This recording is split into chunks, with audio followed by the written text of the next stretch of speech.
लेकिन क्या हम जानते हैं कि बेल पत्र या बेल का पेड़ जो है उसकी उत्पत्ति कैसे हुई? तो आज इस वीडियो में हम यही जानेंगे कि बेल पत्र की अर्थात एक श्रीफल की उत्पत्ति कैसे हुई। इसका उत्तर हमें बृहद धर्म पुराण में मिलता है, जहां पूर्व खंड के 10वें अध्याय में भगवान श्री हरि और माता लक्ष्मी एक दूसरे से बात कर रहे होते हैं और माता लक्ष्मी पूछती हैं कि भगवान विष्णु आपको सबसे अधिक प्रिय कौन है? तो माता लक्ष्मी के इस प्रश्न का उत्तर देते हुए भगवान विष्णु कहते हैं कि मुझे सबसे अधिक प्रिय भगवान शिव हैं और कहते हैं कि भगवान शिव और मुझ में कोई भेद नहीं है। जो व्यक्ति भक्तिपूर्वक भगवान शिव का पूजन करता है वह मुझे अत्यंत प्रिय है, और हे देवी, जो शिव पूजन से विमुख है अर्थात शिव पूजन नहीं करता वह मुझे प्रिय नहीं है। तो भगवान विष्णु की यह बात सुनते ही माता लक्ष्मी सोचती हैं कि मैं तो शिव पूजा से विमुख हूं और मैंने तो शिव की पूजा नहीं की है, और शायद इसी कारण से मैं भगवान विष्णु की प्रिय पात्र नहीं हूं। ऐसा कहकर माता लक्ष्मी खुद को धिक्कारती हैं और उसी वक्त भगवान विष्णु माता लक्ष्मी को कहते हैं कि आप भगवान शिव का पूजन करें और मेरी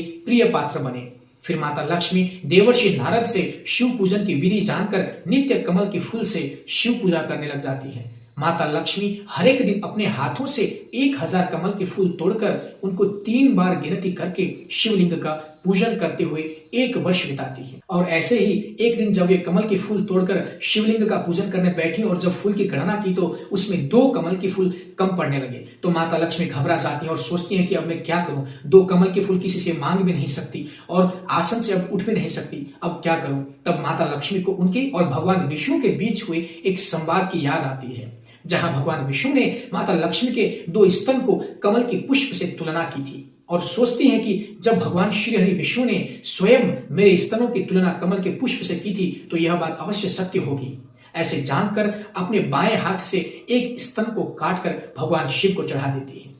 और दूसरे स्तन को भी काटकर चढ़ा ही रही होती हैं कि तभी माता लक्ष्मी के भक्ति ऋण से ग्रसित होकर भगवान शिव माता लक्ष्मी जिस स्वर्ण लिंग का पूजन कर रही होती हैं उसी लिंग से प्रकट होकर कहते हैं कि हे माता, हे सिंधु तनया, मैं आपकी पराभक्ति को जान गया हूं और जो आपका वाम स्तन कट गया है वह पुनः उत्पन्न हो जाए, और जो आपने अपना वाम स्तन मेरे स्वर्ण लिंग पर रखा है वह पृथ्वी पर आपकी भक्ति का मूर्तिमय स्वरूप श्रीफल नामक एक पवित्र वृक्ष होकर उत्पन्न होगा और वह मेरा अत्यंत प्रिय होगा, तथा जो भी उस श्रीफल की पत्र से मेरी अर्चना करेगा वह मेरा अत्यंत प्रिय पात्र होगा। तो ऐसे माता लक्ष्मी का वाम स्तन स्वयं ही बिल्व वृक्ष है जो भगवान शिव को अत्यंत ही प्रिय है, और माता लक्ष्मी भगवान शिव की भक्ति